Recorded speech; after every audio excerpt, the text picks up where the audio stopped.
always believed that financial security was something you built together, brick by brick, dream by dream, that when you merged bank accounts and signed mortgage papers, you were creating something unbreakable. But the cruelest lesson I learned is that the person sleeping next to you can dismantle your entire world while you're dreaming of your future together. Before we jump back in, tell us where you're tuning in from, and if this story touches you, make sure you're subscribed, because tomorrow I've saved something extra special for you. The morning everything changed started like any other Tuesday in our Cherry Creek mansion. I was reviewing quarterly reports for my digital marketing agency while David rushed around in his tailored suit checking his phone obsessively. He'd been doing that a lot lately, claiming the Sterling Associates IPO had him stressed beyond belief. I believed him. After 12 years of marriage, I thought I knew every line of worry that could cross his face. "Maya, I'll be late tonight," he said, barely glancing up from his screen. "Big presentation to potential investors." His voice carried that familiar strain of someone carrying the weight of an entire company. I nodded, focused on my laptop screen, trusting him the way wives are supposed to trust their husbands. The way I'd trusted him since we were college sweethearts building dreams of financial independence and early retirement in the mountains of Colorado. That afternoon, I decided to surprise him. His presentation was at the Grand Ballroom downtown, and I thought I'd bring his favorite coffee and maybe catch the tail end of his pitch. David always performed better when he knew I was in the audience, cheering him on. I drove through Denver traffic with 2 lattes and a proud smile, thinking about how hard we'd both worked to reach this IPO moment. The hotel parking garage was nearly empty when I arrived. Strange for such a big presentation, but maybe they were keeping it small and exclusive. I took the elevator to the ballroom level, following signs down a carpeted hallway that seemed too quiet for a major business event. The ballroom doors were slightly ajar, and I could hear voices inside. Confident voices, laughter, the kind of relaxed atmosphere that comes after successful negotiations. I pushed the door open gently, expecting to see David surrounded by investors in expensive suits, maybe shaking hands over champagne. Instead, the massive ballroom was nearly empty except for 2 figures at the far end, silhouetted against floor-to-ceiling windows overlooking downtown Denver. They stood close together, closer than business associates should stand. Intimate, familiar. David was there, but there were no investors. No presentation materials, no business meeting at all. Instead, Rachel Martinez from his firm had her arms around his neck, and he was kissing her with the kind of passion I hadn't seen from him in months. Maybe years. They moved together like people who'd done this before, many times, people comfortable in their deception. I stood frozen in that doorway, coffee cups growing cold in my hands, watching my husband of 12 years hold another woman like she was his entire world.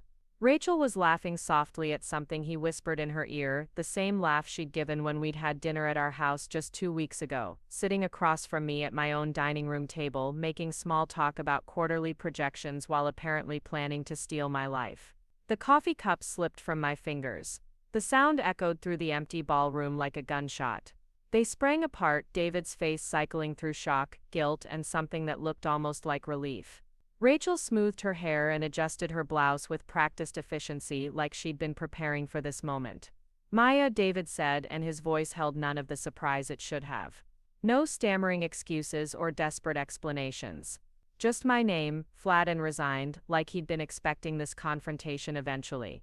"We need to talk." But it was Rachel who stepped forward, her chin raised with a confidence that made my stomach turn. "Maya, I know this looks bad, but you have to understand.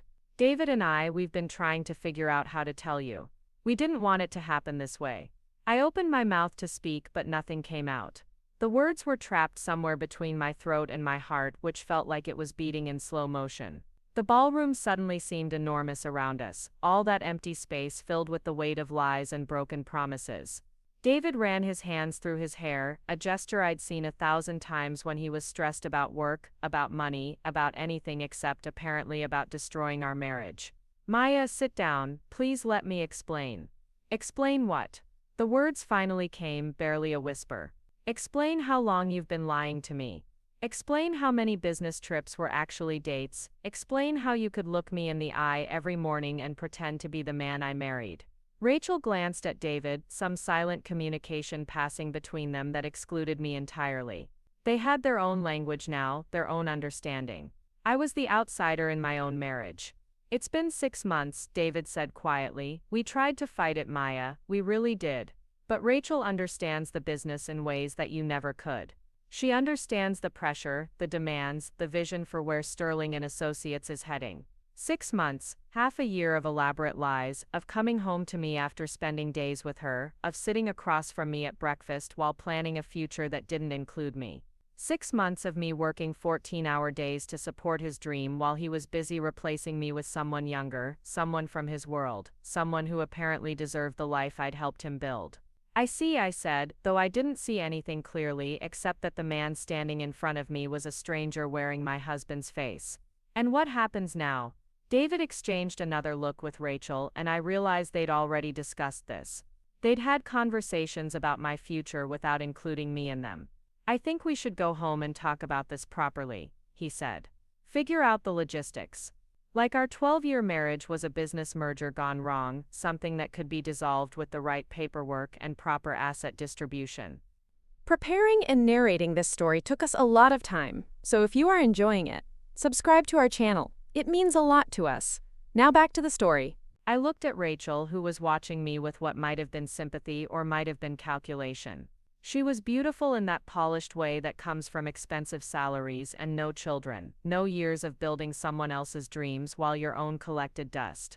Does she know about everything? I asked David, about the house payments I made when your credit was shot.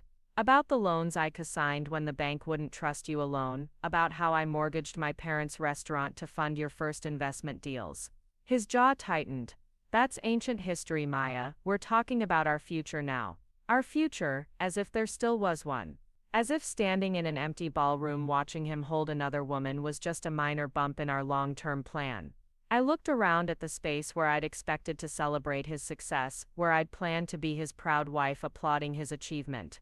Instead, I was becoming his discarded past, the woman who'd served her purpose and could now be gracefully removed from the story.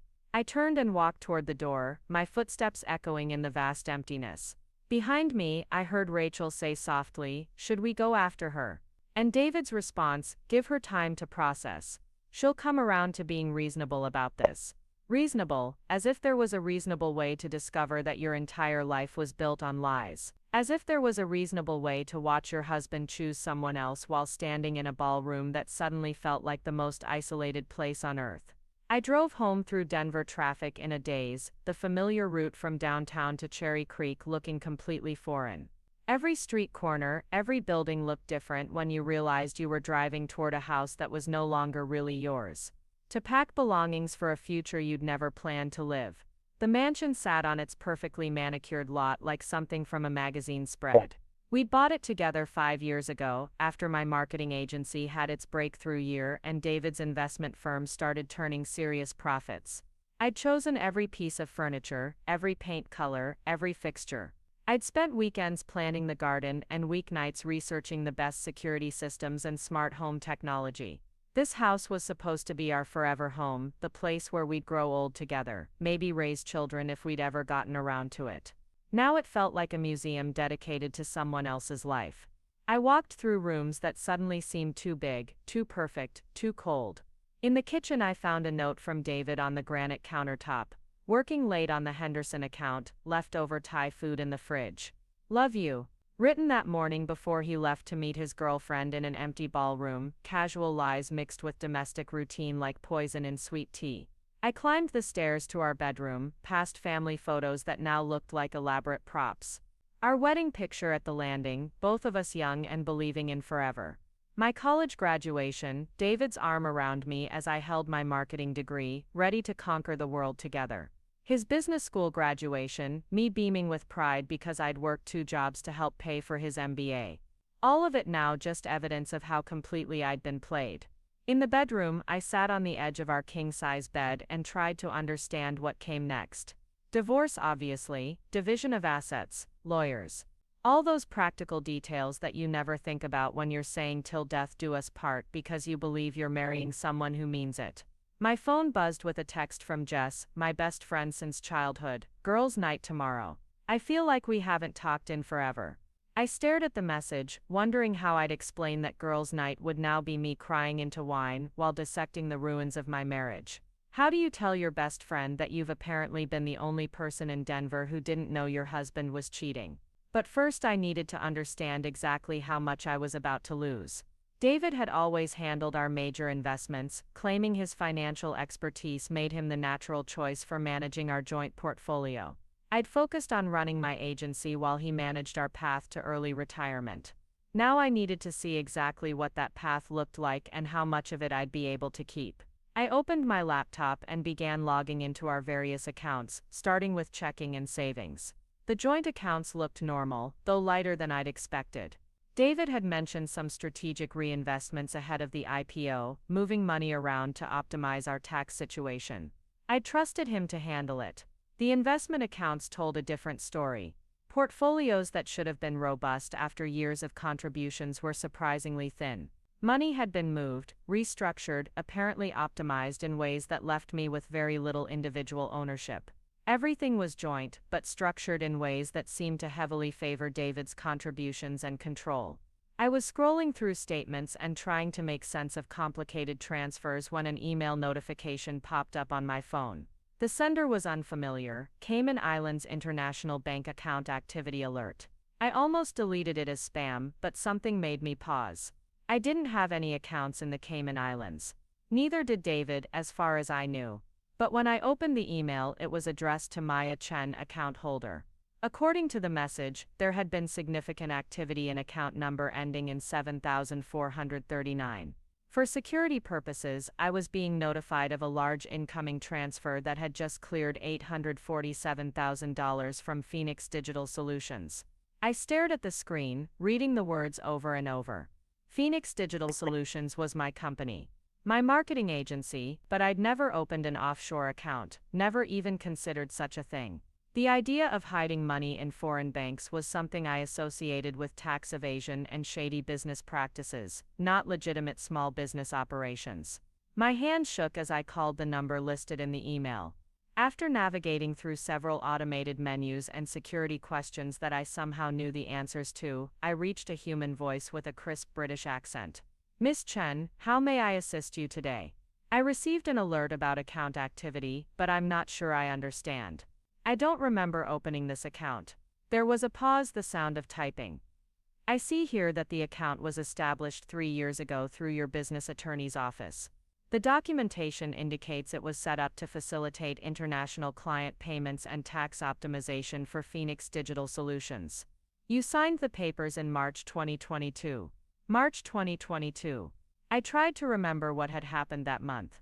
David and I had been dealing with a complicated tax situation related to some of his investment gains. My business attorney, Patricia Williams, had recommended several strategies for managing our combined income more efficiently.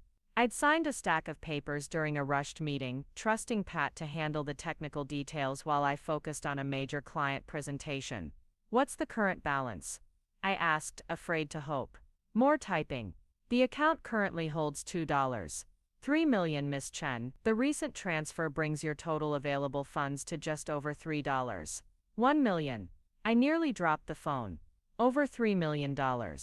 Money that David apparently knew nothing about, money that had been quietly accumulating from my business profits through some complex structure I'd never fully understood.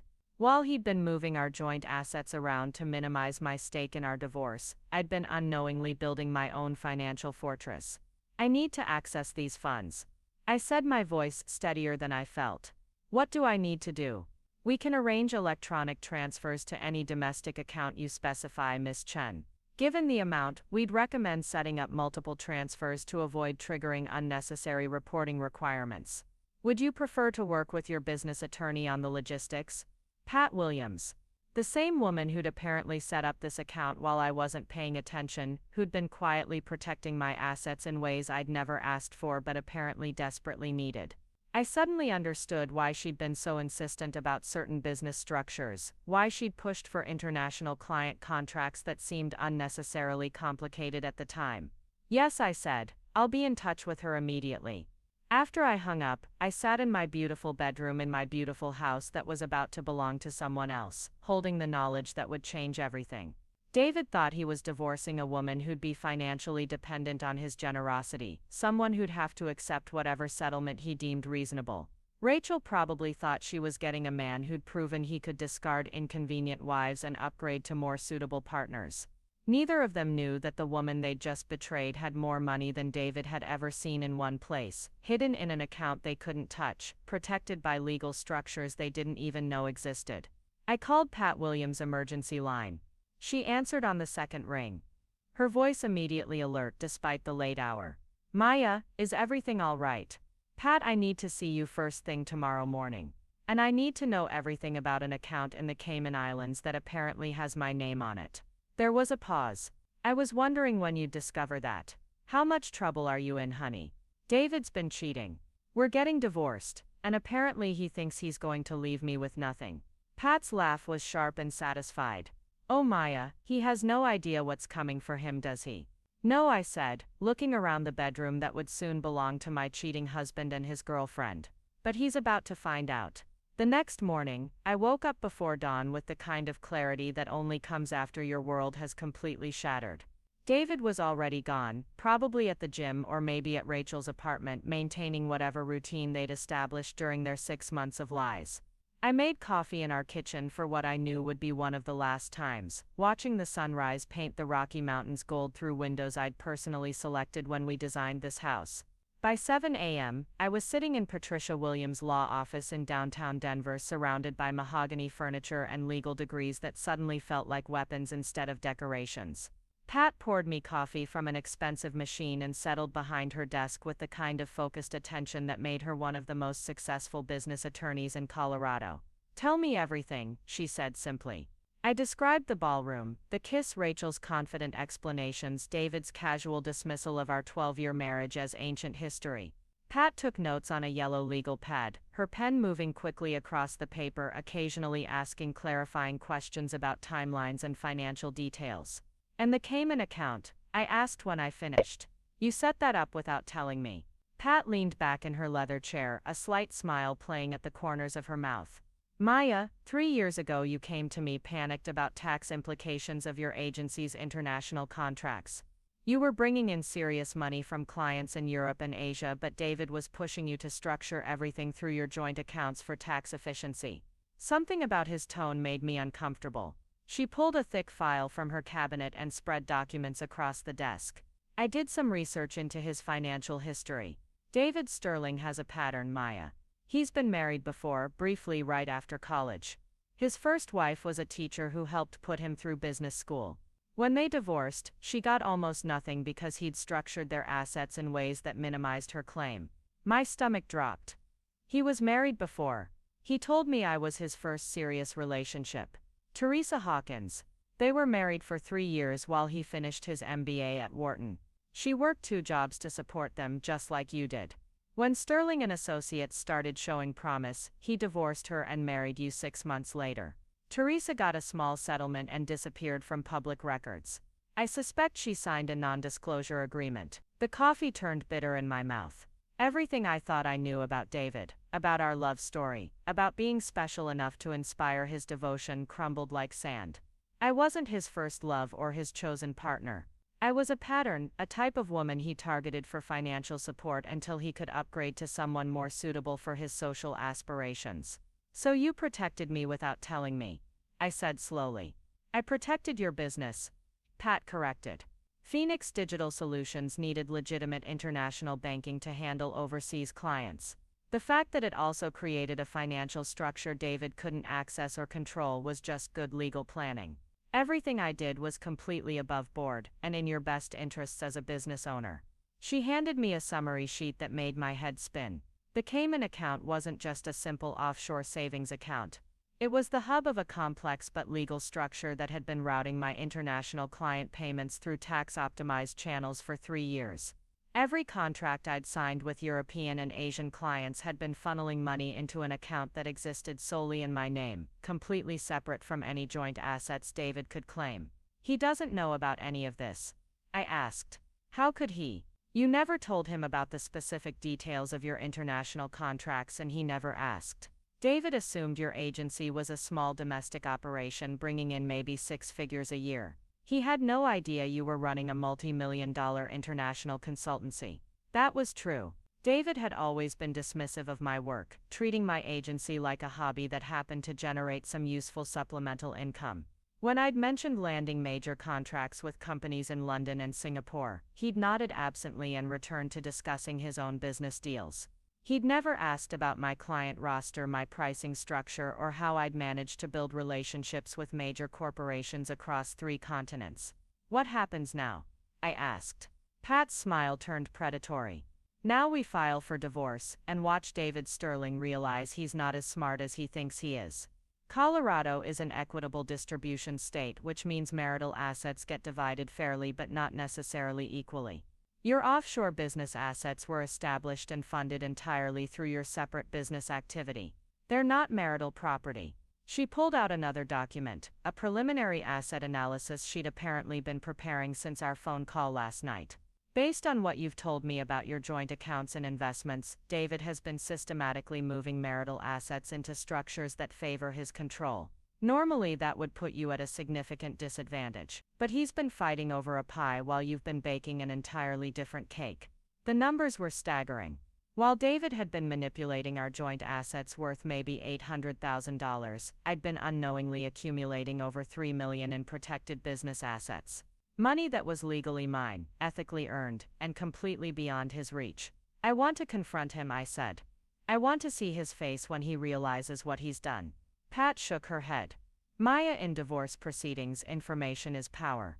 The longer David remains ignorant about your true financial position, the more likely he is to make mistakes that will benefit you in the final settlement.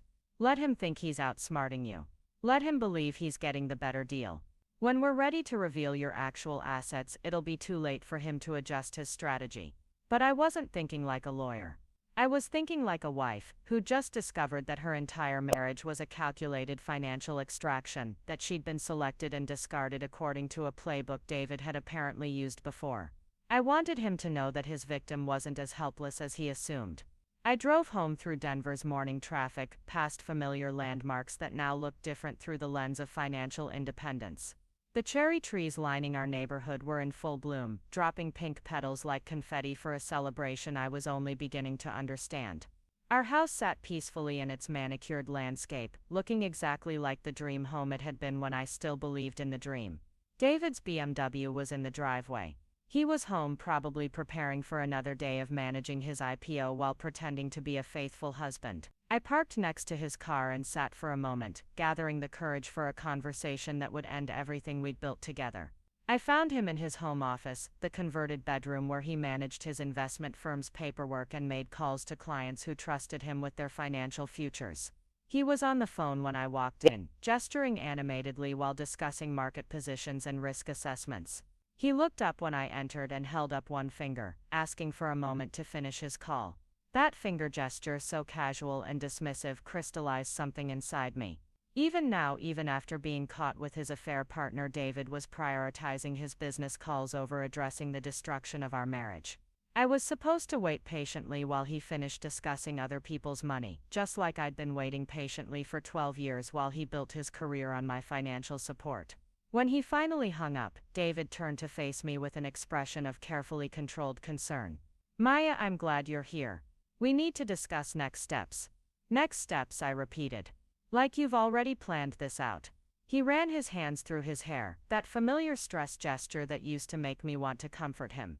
Now it just looked like manipulation, a calculated display of vulnerability designed to make me feel sorry for him. "Look, I know yesterday was shocking. I know you're hurt. But we're both adults here. We can handle this divorce civilly without destroying each other financially. How thoughtful of you to be concerned about my financial well-being." David missed the sarcasm entirely. "Maya, I've been thinking about this all night. I'm willing to be generous with the settlement.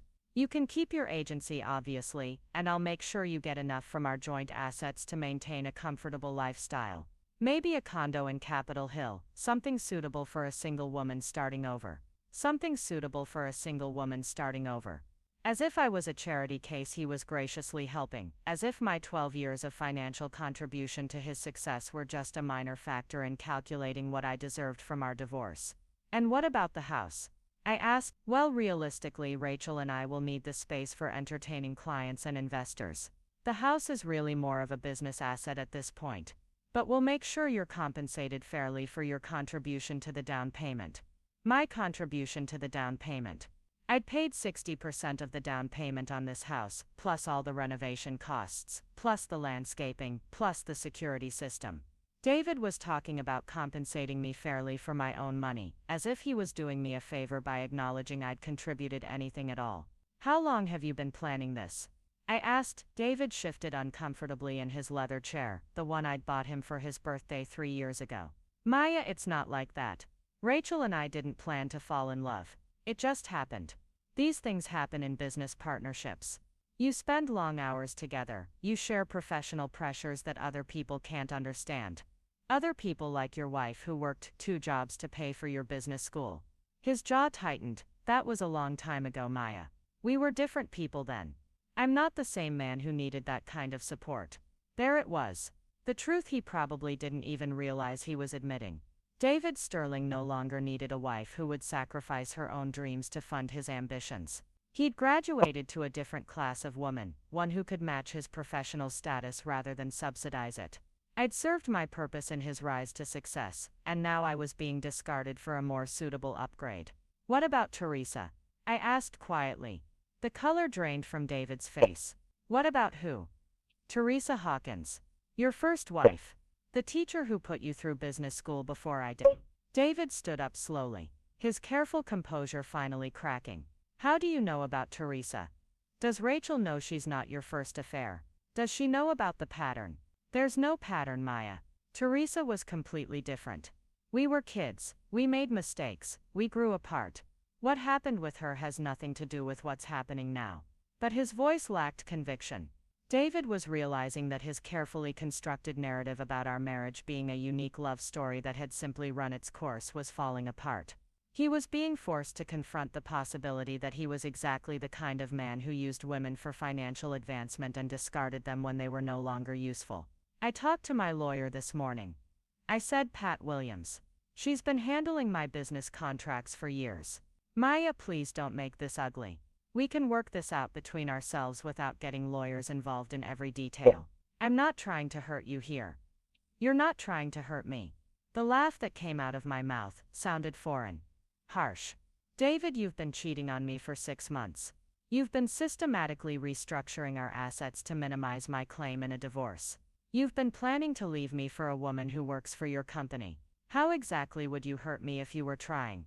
David moved toward me with his hands raised in a calming gesture, the same way he'd Approach a spooked horse or an irrational client. Maya, I understand you're emotional right now, but let's think about this practically.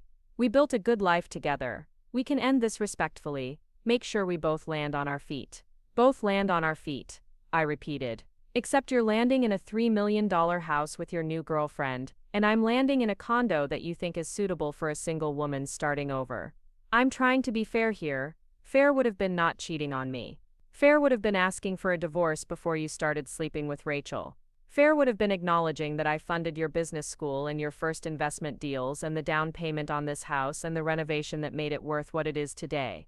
David's composure finally shattered completely.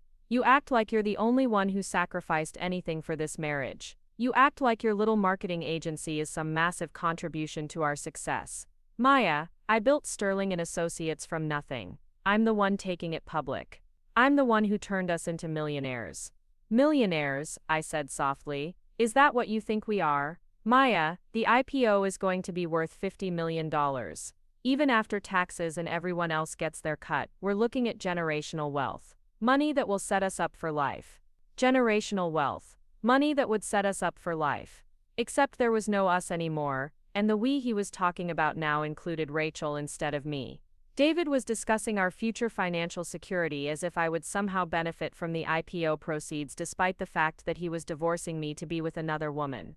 And how much of that $50 million do you think I deserve? I asked. David hesitated, clearly calculating how much honesty this conversation could handle. Maya, be realistic. The IPO is based on relationships and deals I built over the past 5 years. Yes, you supported me early in my career, and I'll always be grateful for that. But Sterling Associates is my company. I brought in the clients, I structured the deals, I'm the one investors are betting on. Grateful, he'd always be grateful for my support, as if I was a scholarship fund he'd benefited from rather than a partner who'd enabled his entire career. David was rewriting our history in real time, minimizing my contributions while magnifying his own achievements. I see, I said. So my years of financial support were just a minor factor in your success. Maya, I'm not minimizing what you did, but we're talking about different scales here. Your agency brings in what, maybe $200,000 a year. The IPO represents a completely different level of wealth creation. $200,000 a year. David thought my agency brought in $200,000 a year. He had no idea that Phoenix Digital Solutions had generated over $4 million in revenue in the past 18 months, most of it from international contracts he'd never bothered to ask about. He'd been so focused on his own business success that he'd completely ignored the possibility that his wife might be achieving her own professional accomplishments. You're right, I said finally. We are talking about different scales. David relaxed slightly, interpreting my agreement as acceptance of his position. I knew you'd understand once we talked it through. Maya, you're a smart woman. You know that fighting over assets in divorce court just enriches the lawyers. We can work out something fair without destroying each other. Fair, there was that word again. David's version of fairness involved him keeping everything he'd built with my money while generously allowing me to keep the small business he thought was worth almost nothing. His version of fairness involved me gracefully accepting whatever settlement he deemed appropriate while he moved into our house with the woman he'd been cheating with for 6 months. I have a question, I said. When you and Rachel get married, are you going to tell her about Teresa? About the pattern of using women to fund your ambitions and then trading them in for upgrades.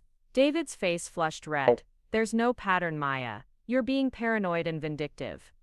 Am I? Because from where I'm sitting it looks like you have a very specific type. Women who are successful enough to support your goals but not threatening enough to overshadow your achievements. Women who believe in your potential enough to sacrifice their own opportunities for your success. That's ridiculous, is it? Teresa was a teacher who put you through business school. I was a marketing executive who funded your startup costs and living expenses. Both of us believed we were investing in our shared future. Both of us got discarded when you no longer needed our financial support. David stood up abruptly, pacing to the window that overlooked our backyard garden. The garden I'd planted, in the yard of the house I'd helped buy, looking at mountains I'd dreamed of retiring to with a man who was apparently planning to enjoy that retirement with someone else. What do you want from me, Maya? You want me to stay married to someone I don't love anymore just because we have history together.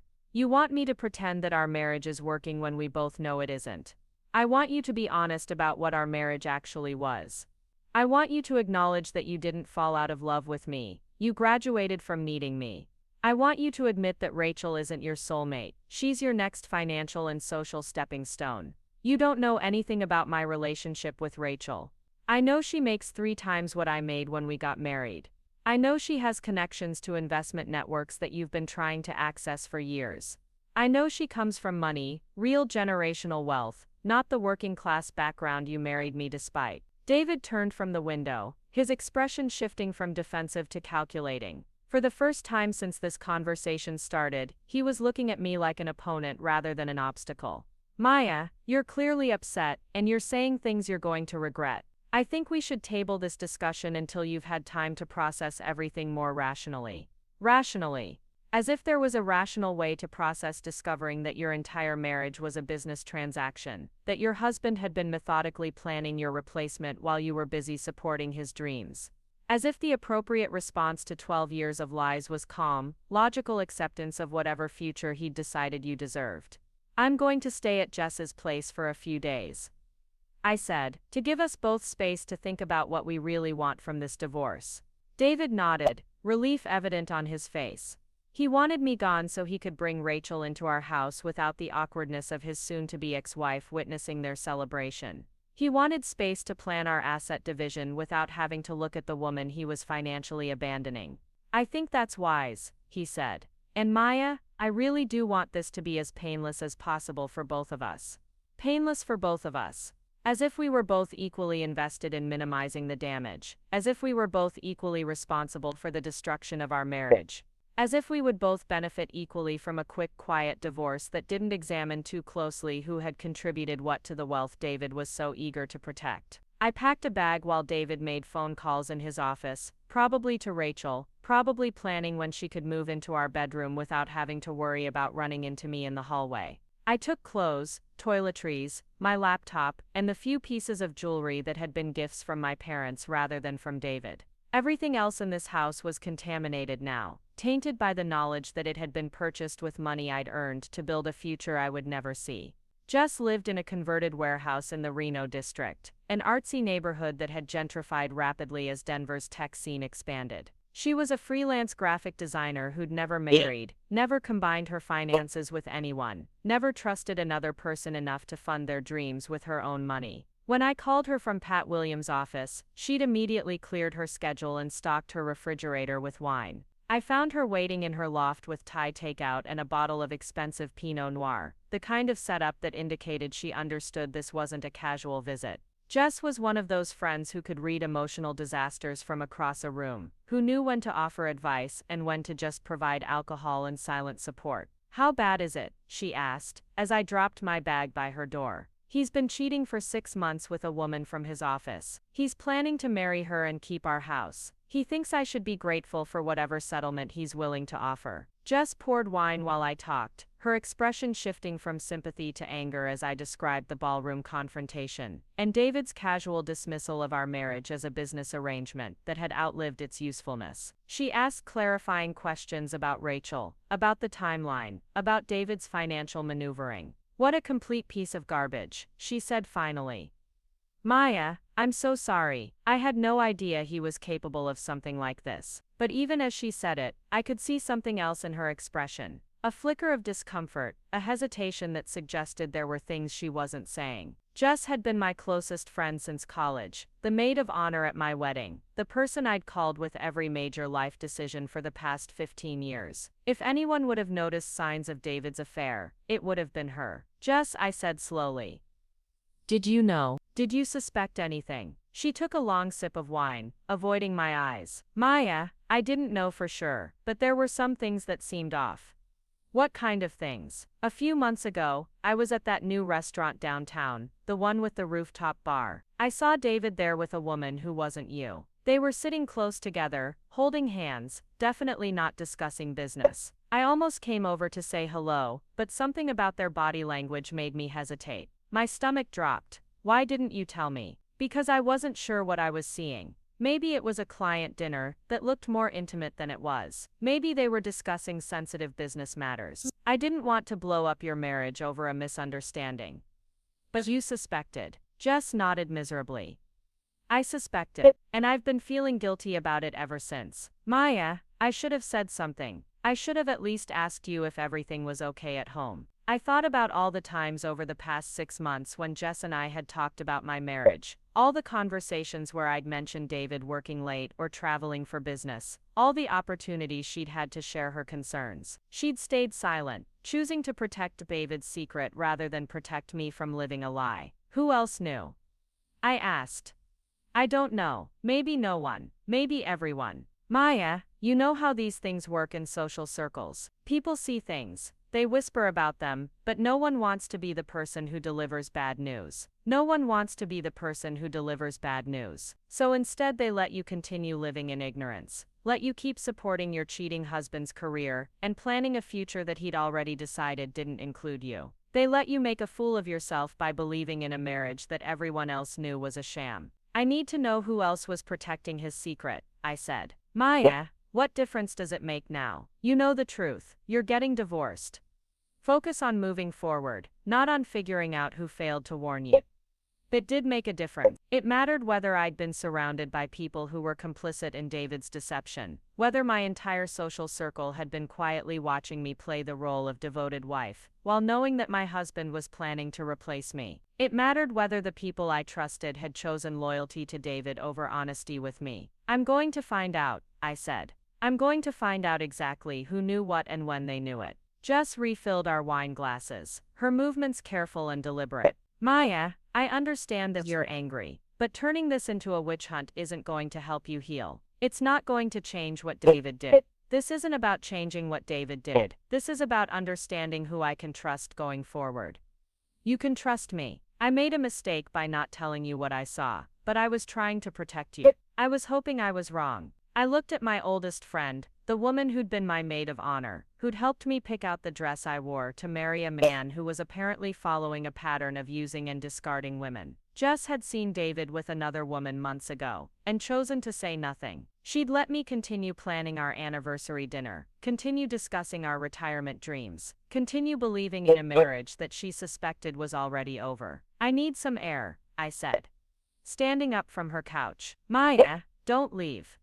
Let's talk about this." But I was already reaching for my jacket. I needed to drive, to think, to process the growing realization that David's betrayal wasn't just about our marriage. It was about an entire network of people who'd chosen to protect his secret rather than protect me from the consequences of believing his lies. I drove through Denver as the sun set behind the mountains, past neighborhoods where David and I had looked at houses when we were young and optimistic, past restaurants where we'd celebrated anniversaries and promotions, past the life we'd built together that was apparently visible to everyone except me as an elaborate. My phone buzzed with texts from Jess, apologetic messages asking me to come back so we could talk through everything properly. But I wasn't ready to talk. I wasn't ready to forgive. I wasn't ready to accept that the people closest to me had chosen to let me live in ignorance rather than risk the discomfort of telling me the truth. Instead, I drove to the Cayman Islands Bank's Denver correspondent office, a small building tucked between a coffee shop and a dry cleaner in a strip mall that looked too ordinary to house access to millions of dollars. But according to Pat Williams, this was where I could access my offshore account, where I could begin the process of understanding exactly what kind of financial power I'd been unknowingly accumulating while my marriage disintegrated around me. The evening manager was a woman in her 50s who introduced herself as Caroline and led me to a private office with reinforced walls and multiple locks on the door. She reviewed my identification documents and security codes with the kind of thorough professionalism that made me understand why people trusted international banks with their most sensitive assets. "Chen," Caroline said when she'd finished verifying my identity,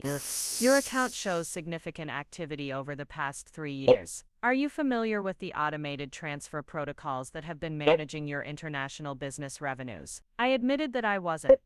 That I'd trusted my business attorney to handle the technical details while I focused on client relationships and creative work. Caroline pulled up screens full of numbers and transaction histories that painted a picture of financial sophistication I'd never realized a percent.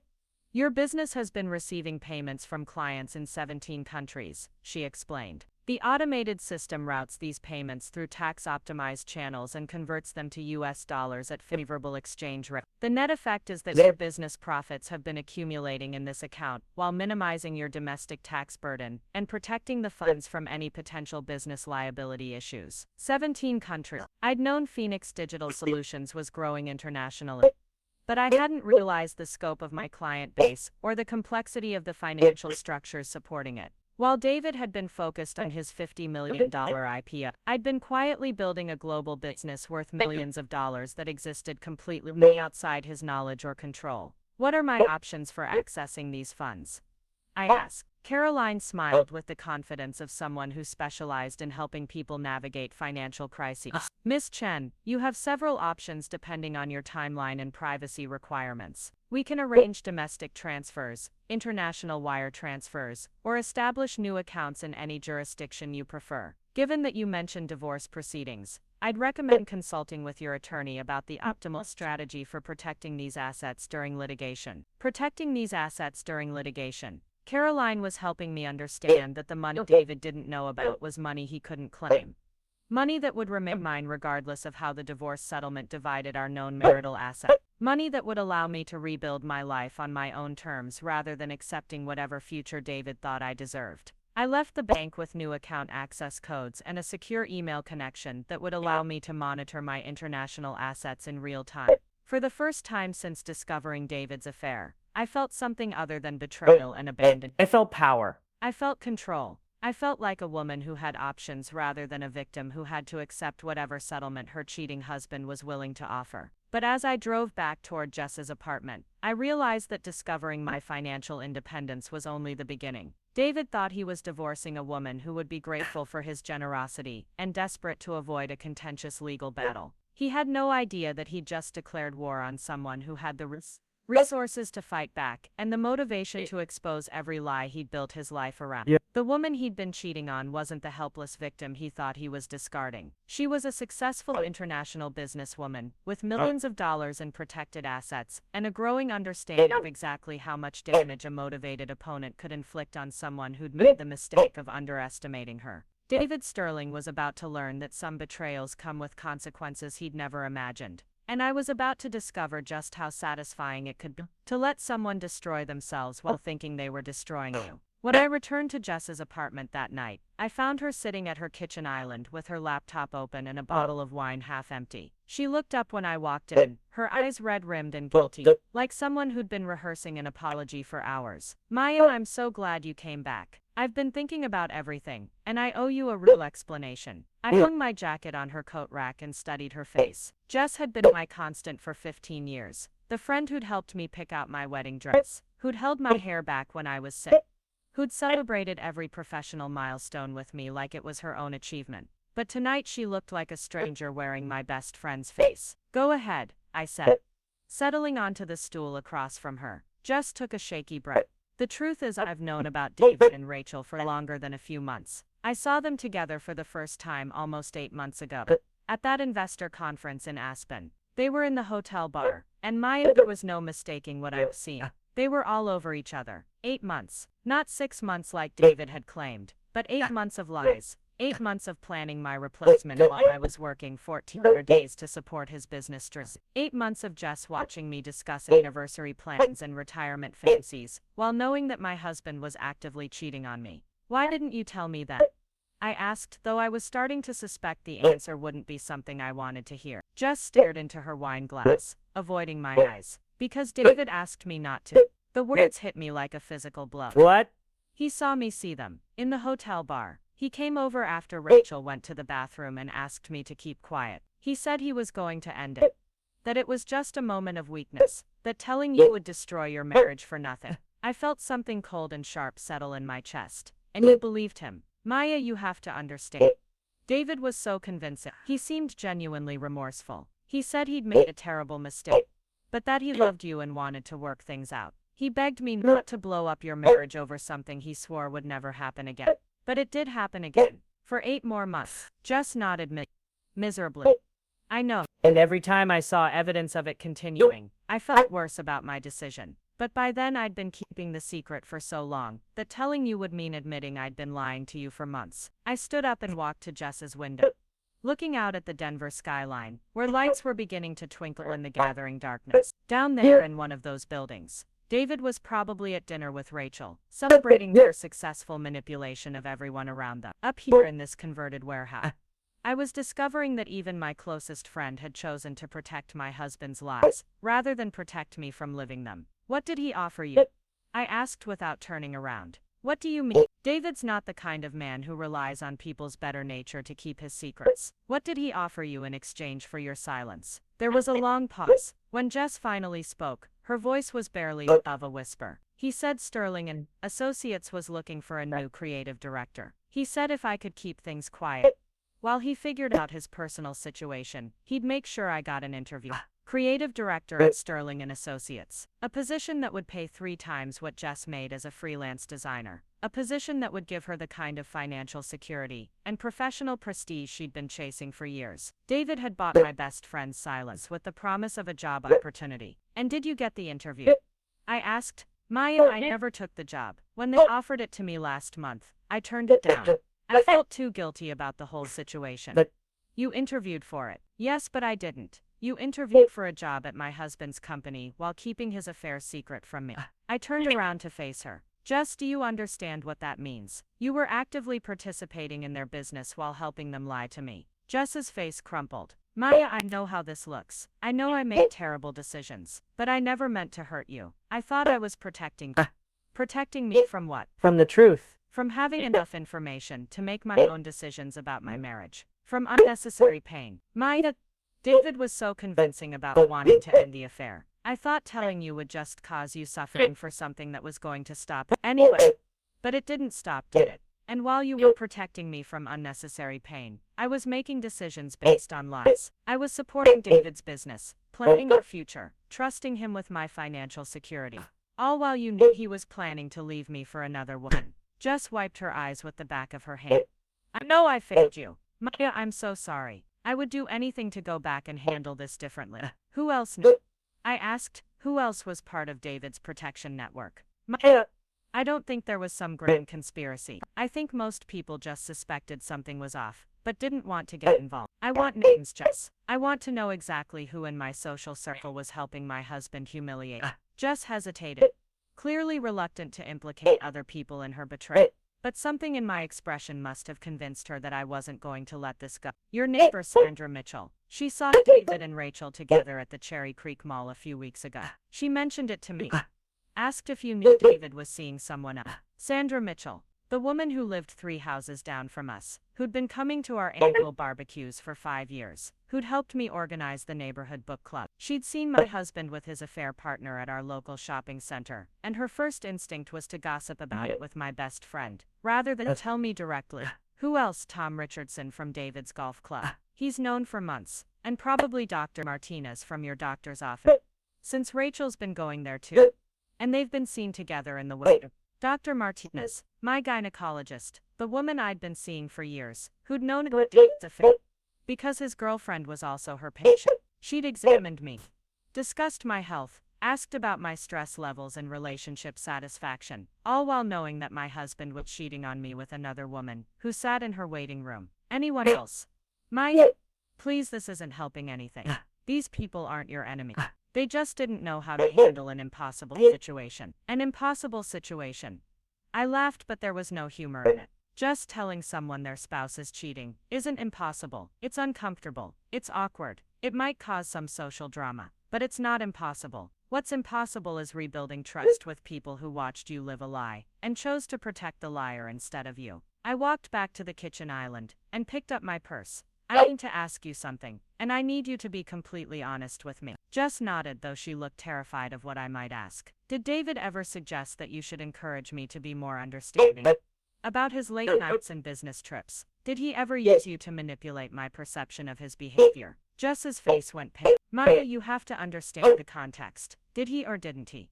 Yes, a few times when you mentioned being worried about how much he was working, I may have encouraged you to be patient with the demands of his business. David had mentioned that you were putting pressure on him about his schedule, and I thought I was helping your marriage by encouraging you to be supportive. So while David was cheating on me, you were actively convincing me to be more accommodating of the schedule that allowed him to cheat on me.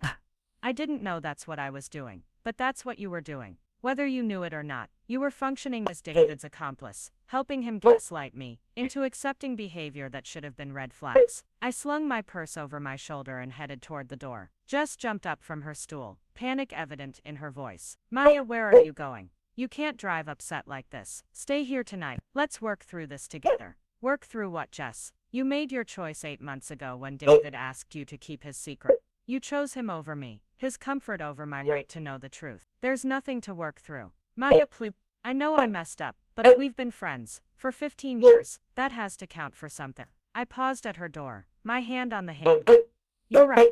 15 years should count for something. It should have counted for enough that when you saw my husband cheating on me, your first loyalty would have been to me, not to him. It should have counted for enough that you wouldn't interview for jobs at his company while keeping his secrets. It should have counted for enough that you wouldn't help him manipulate my feelings to make his affair easier to conduct. Maya, I know you never meant to hurt me, but you did hurt me.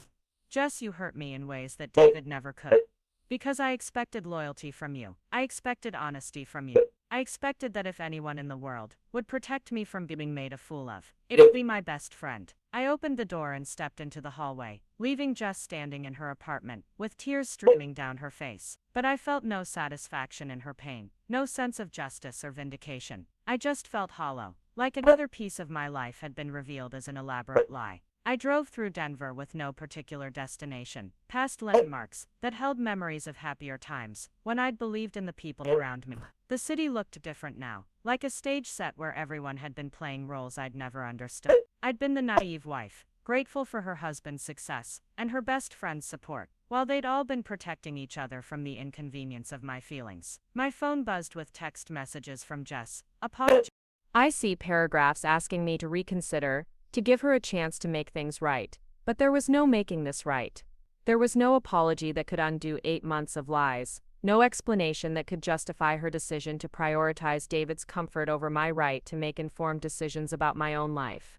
I found myself driving toward my parents' house in Lakewood, a modest ranch home where I'd grown up believing that family meant unconditional support and honesty. My parents had always liked David, had been proud of his business success, had frequently commented on what a good provider he was and how lucky I was to have found such an ambitious man. But maybe they'd have a different perspective when they understood what kind of man he really was. Linda and Frank Chen had immigrated to Denver in the 1970s, working multiple jobs to build the restaurant that had funded my college education and provided the down payment for my first apartment. They'd taught me that success meant hard work and loyalty, that marriage meant partnership and mutual support. They'd been thrilled when I married David, seeing him as proof that their daughter had achieved the American dream of financial security and social mobility. I found them in their living room, watching the evening news and sharing a bowl of popcorn like they'd done every night for 40 years. They looked up in surprise when I walked in, immediately noticing my expression and the fact that I was carrying an overnight bag. "Maya, sweetheart, what's wrong?" my mother asked, muting the television. I sat down on their couch, surrounded by family photos and the kind of comfortable furniture that comes from buying quality pieces and keeping them for decades. This room represented everything I'd thought I was building with David: stability, continuity, a foundation for the future that would last through whatever challenges came our way. "David's been having an affair," I said simply. "We're getting divorced." My parents exchanged glances, the kind of wordless communication that comes from decades of marriage. My father reached for the remote and turned off the television entirely, giving me their complete attention. "How long?" my mother asked. "At least 8 months. Maybe longer." My father, a man of few words who expressed himself mainly through actions, stood up and walked to their bar cart. He poured 3 glasses of the expensive whiskey they saved for special occasions, then handed one to each of us. "What do you need from us?" he asked. His simple direct question almost made me cry. After hours of Jess's elaborate justifications and David's manipulative explanations, my father's straightforward offer of support felt like a lifeline. "I need to stay here for a few days while I figure out my next steps. And I need to know that you'll support me through whatever comes next, even if it gets messy." "Of course," my mother said immediately. "Maya, this is your home. You can stay as long as you need. Even if the divorce gets contentious, even if David tries to turn people against me, even if I choose to fight for everything I'm entitled to rather than accepting whatever settlement he offers." My parents looked at each other again, and I saw something pass between them that I couldn't quite interpret. Finally, my mother spoke. "Maya, there's something we need to tell you. Something we probably should have told you a long time ago." My stomach dropped. Not my parents too. Not the 2 people I'd counted on to be honest with me, to provide the unconditional support that everyone else had apparently decided I didn't deserve. "David came to see us about 3 months ago," my father said. "He said you were having some marital problems, that you were being unreasonable about his work schedule and suspicious about his business relationships. He asked us to encourage you to be more understanding." My mother continued. "He said you were putting pressure on him that was affecting his ability to focus on the IPO." I stared at them, processing this information. David hadn't just manipulated Jess into supporting his lies. He'd gone to my own parents and convinced them to pressure me into being more accommodating of his affair. He turned my entire support system into accomplices in his deception. "What did you tell him?" I asked. "We told him that marriage counseling might help," my father said. "We suggested that if you were both having communication problems, you should see a professional. But we didn't encourage you to be more understanding," my mother added quickly. "We thought his request was odd. What husband goes to his wife's parents to complain about her behavior? We figured if there were really problems in your marriage, you'd come to us yourself. So you didn't believe him." "We didn't know what to believe," my father said. "David has always been charming, always had reasonable explanations for everything. But something about that conversation felt off." My mother leaned forward, taking my hands in hers. "Maya, we should have told you about his visit. We should have warned you that he was painting you as the problem in your marriage. We just didn't want to cause drama if you were already dealing with marital stress." Everyone was protecting me from drama, I said bitterly. Everyone was protecting me from information I needed to make my own decisions. Meanwhile, David was systematically turning all of you into his allies while planning to leave me for another woman. We're not his allies, my father said firmly. We're your parents. We were confused and uncertain about the right thing to do, but we were never on his side. I wanted to believe them. I wanted to believe that at least my parents had tried to navigate an impossible situation with my best interests at heart. But I was starting to understand that David's manipulation had been far more sophisticated than I'd initially realized. He'd systematically worked to isolate me from my support system, turning the people closest to me into unwitting accomplices in his gaslighting campaign. There's more, I said. David was married before me, to a woman named Teresa Hawkins who put him through business school. When he was finished using her financial support to build his career, he divorced her and married me 6 months later. My parents stared at me in shock. He told us you were his first serious relationship, my mother said. He told me the same thing. Apparently David Sterling has a pattern of using women to fund his ambitions and then trading them in for upgrades when he no longer needs their support. Maya, my father said slowly, if that's true, if he's done this before, then you need to be very careful about how you handle this divorce. Men like that don't give up their assets easily. I know, I've been talking to a lawyer. Good. And Maya, whatever you need from us, whatever resources you need to fight this properly, you have them. We didn't work our whole lives to build something just so some manipulative user could steal our daughter's share of the wealth she helped create. For the first time in days, I felt a flicker of something that might have been hope. My parents weren't perfect. They'd made mistakes in how they'd handled David's manipulation, but they were fundamentally on my side. They understood that this divorce wasn't just about the end of a marriage, it was about justice and fairness, and making sure that people who used others for financial gain didn't get to walk away with all the benefits while leaving their victims with nothing. There's something else, I said. Something David doesn't know about. I told them about the Cayman Islands account, about the millions of dollars in international business revenue that had been accumulating outside of David's knowledge or control. I explained Pat Williams' foresight in protecting my business assets, about the global client base I'd built while David was focused on his own deals. My father smiled for the first time since I'd arrived. So while David was planning to leave you with a small settlement from the marital assets he could control, you were building your own financial independence.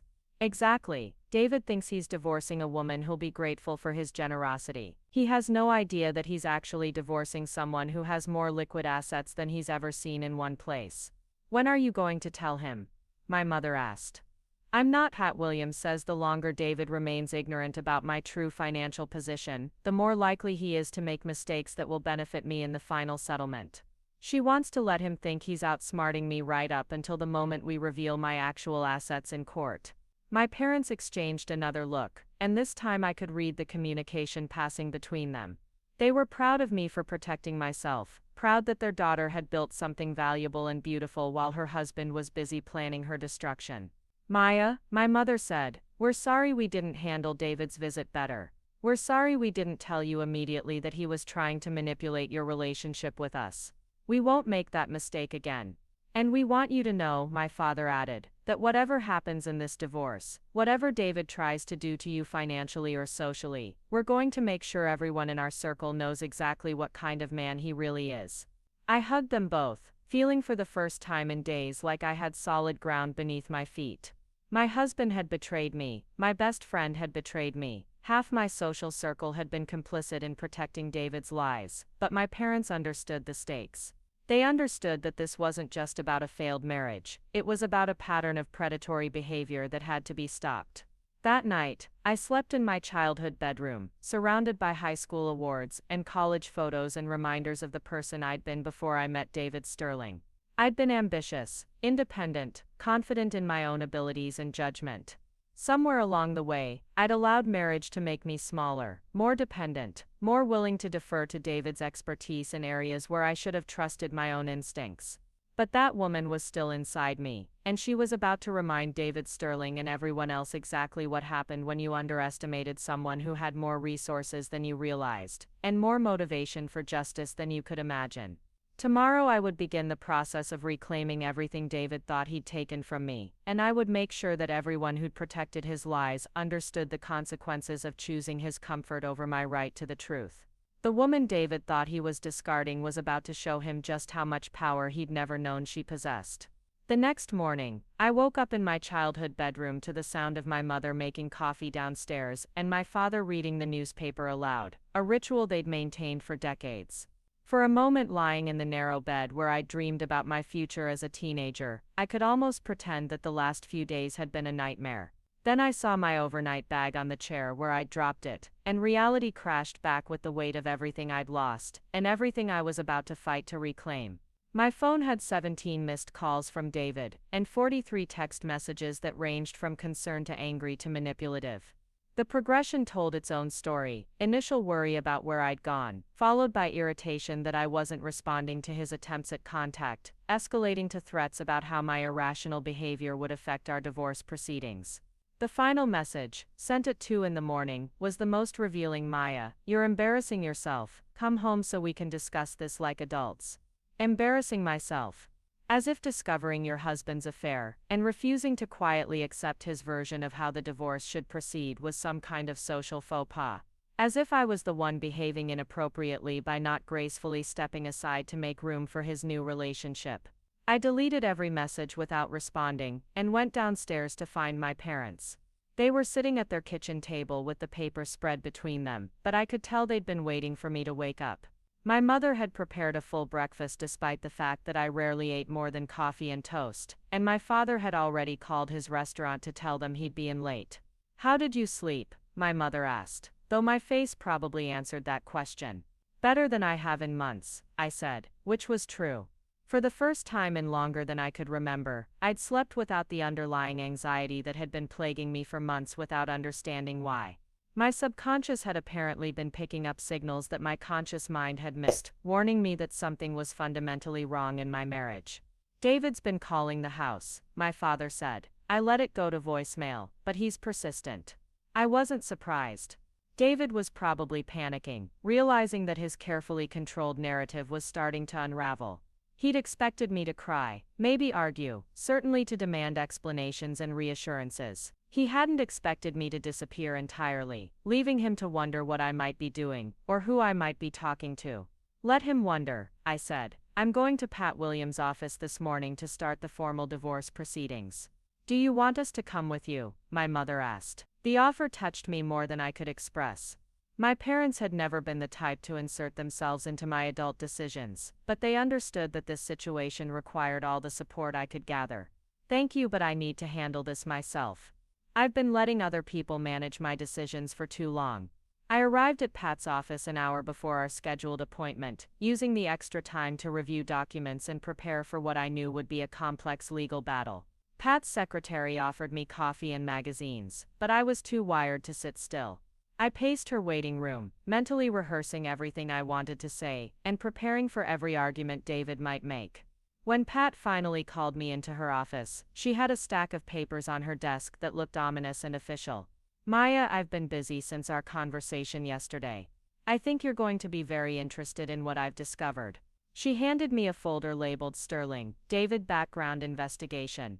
Inside were financial records, property deeds, business registrations, and what looked like court documents. The picture they painted was more disturbing than anything I'd imagined. David hasn't just done this twice, Pat said. He's done it 4 times. I stared at the papers, trying to process what I was seeing. 4 wives, 2 wives, and 2 long-term live-in partners who functioned as wives. The pattern is identical every time. He finds a successful woman, moves in with her or marries her, uses her financial support to advance his business interests, then leaves her for someone with better social connections or more money. The documents told a story that made my stomach turn. Teresa Hawkins, the teacher I already knew about. Jennifer Morrison, a nurse who'd supported David through a failed startup attempt in his 20s. Rebecca Torres, a marketing manager who'd co-signed loans for his second business venture. And now me, the marketing executive who'd funded his path to investment success. What happened to them? I asked. Teresa got a small settlement and disappeared. Jennifer got nothing because they weren't married, and she couldn't prove her financial contributions. Rebecca got a modest amount in their divorce, but had to declare bankruptcy 2 years later because of the debt she'd consigned. And David got richer with each relationship. Exactly, he's been perfecting his technique for 20 years, Maya. You're not dealing with a cheating husband who made some bad choices. You're dealing with a predator who has a systematic approach to financial exploitation. Pat pulled out another set of documents, but here's where it gets interesting. David made a mistake with you that he didn't make with the others. He married you after you'd already established significant business assets, and those assets continued to grow throughout your marriage. His previous victims were starting their careers when he targeted them. You were already successful when you met him. She was right. I'd met David when Phoenix Digital Solutions was already profitable, when I already owned my own condo and had established business relationships with major clients. I hadn't needed his financial support the way his previous victims had needed his. In fact, the relationship had been financially beneficial for him from the beginning. There's more, Pat continued. I've been in contact with Rebecca Torres. She's an attorney now, working in family law in San Francisco. When I told her what David was doing to you, she offered to help with your case. Why would she do that? Because she's been waiting 15 years for a chance to make David Sterling pay for what he did to her. Rebecca lost her house, her credit, her savings, everything because of the debt she'd consigned for his business ventures. She's spent the last decade and a half rebuilding her life and her career, and she wants to make sure he doesn't get away with destroying another woman. The idea that there were other women out there, other victims of David's systematic manipulation, both horrified and empowered me. I wasn't alone in this. I wasn't the first person to fall for his lies, and I wouldn't be the last unless someone stopped him. What's our strategy? I asked. Pat smiled with the expression of someone who enjoyed complex legal challenges. We're going to do something David has never encountered before. We're going to fight back. She outlined a plan that was both elegant and devastating. Instead of simply pursuing a typical divorce settlement, we were going to expose David's entire pattern of behavior. Rebecca Torres was prepared to testify about his financial manipulation during their relationship. Jennifer Morrison had agreed to provide documentation of the money she'd contributed to his failed startup. Even Teresa Hawkins, despite her non-disclosure agreement, was willing to submit an affidavit describing his systematic emotional and financial abuse. We're going to argue that David's marriage to you was fraudulent from the beginning. Pat explained that he entered into the relationship with the specific intent to exploit your financial resources and professional connections. In Colorado, that opens up avenues for recovering damages beyond just the marital property division. But the real bombshell was the offshore account. Pat had spent the morning working with international financial experts to document exactly how much money had flowed through my Cayman Islands account during my marriage. The total was staggering, over $4 million in business revenue that David had never known about, never contributed to, and had no legal claim to. When we reveal this in court, it's going to change everything. Pat said, David's entire strategy depends on the assumption that he controls the majority of your combined assets. When the judge sees that you've been financially independent throughout your marriage, that you've actually been the primary breadwinner without David's knowledge, it shifts the entire dynamic. When do we file? Today. I'm serving him with papers this afternoon. But Maya, I want you to be prepared for what's going to happen next. David is going to escalate. He's going to try every manipulation tactic he knows, and when those don't work, he's going to get ugly.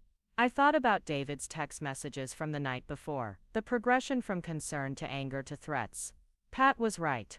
This was just the beginning of what was likely to be a brutal legal battle. I'm ready, I said, and for the first time in months, I meant it. Pat's process server found David at his office that afternoon. According to her report, he'd been in a meeting with potential investors when she interrupted to hand him the divorce papers. His reaction had been loud enough that several people in neighboring offices heard him shouting about vindictive behavior and frivolous lawsuits. By evening, my phone was ringing constantly.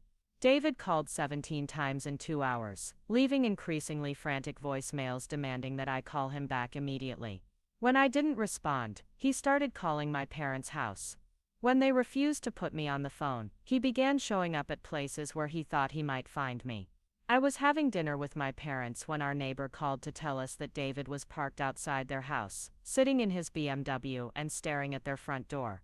My father went to the window and confirmed that David's car was indeed visible under the streetlight, a dark shape that had been there for over an hour. "I'm calling the police," my mother said, but I stopped her. "Not yet. Let him sit there.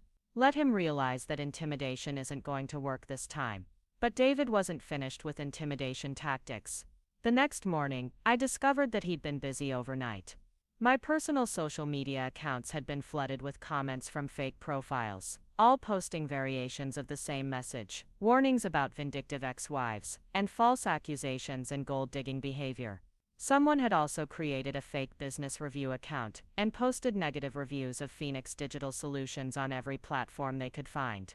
More disturbing were the phone calls my business clients started receiving.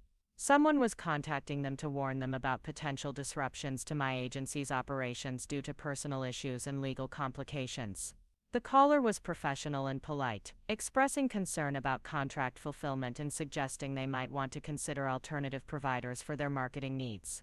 The campaign was sophisticated and coordinated, designed to damage my business reputation while maintaining plausible deniability. David was attacking my professional credibility, trying to force me into a position where I'd need his financial support to rebuild my career. It was exactly the kind of systematic destruction that Pat had warned me to expect. But David had made a crucial miscalculation. He was attacking a business that existed primarily in international markets, with clients who didn't follow Denver social media drama and didn't care about local gossip. The negative reviews and warning phone calls were targeting the wrong audience entirely. My major clients were corporations in London, Singapore, and Sydney, who had never heard of David Sterling and wouldn't be influenced by anonymous internet comments. More importantly, the harassment campaign was creating a digital trail that Pat's investigators could follow. Every fake social media account, every fraudulent review, every threatening phone call was being documented as evidence of David's systematic attempt to damage my business and coerce me into accepting his divorce terms.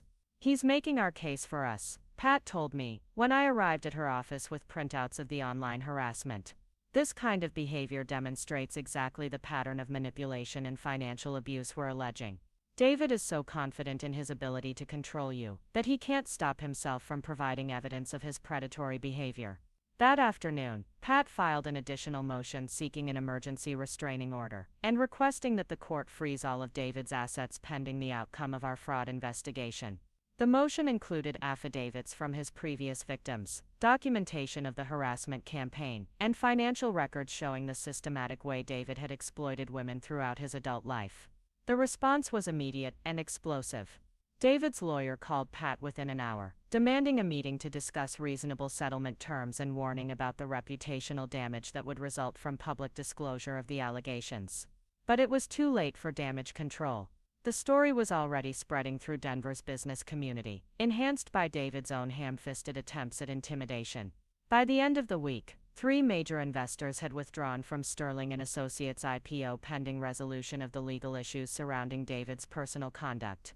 The company's valuation plummeted as potential partners distanced themselves from someone who was being publicly accused of systematic financial fraud. But the real turning point came when Rebecca Torres arrived in Denver to testify at our emergency hearing. I met her for coffee the night before the court date, and found myself face to face with a woman who looked like she could have been my sister. Rebecca was smart, accomplished, professionally successful, and still carrying the emotional scars of her relationship with David. "He's been perfecting his technique for decades," she told me over coffee in a downtown cafe. "The pattern never changes. He finds women who are successful enough to support his ambitions but insecure enough to believe they need his approval. He makes you feel special, chosen, like you're the only person who really understands his vision for the future. And then he slowly takes control of everything.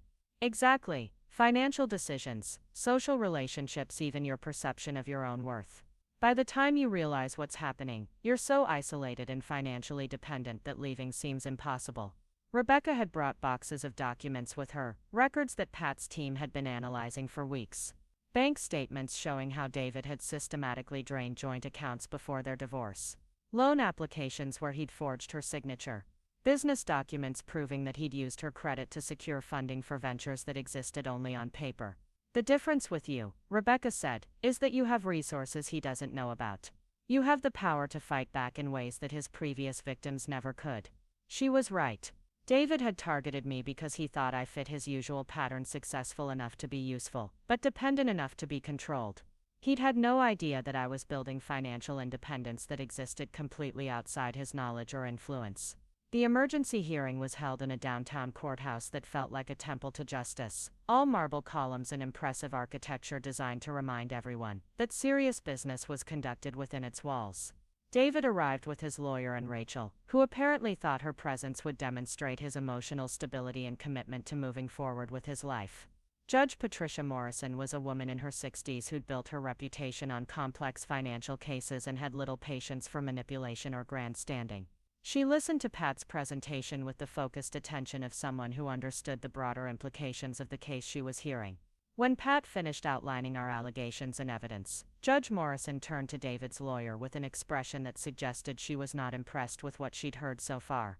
"Counselor, your client appears to have a documented history of entering into relationships for the specific purpose of financial exploitation.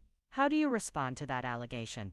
David's lawyer, a man named Robert Mitchell, who specialized in high-net-worth divorces, struggled to formulate a response that didn't sound like he was defending the indefensible.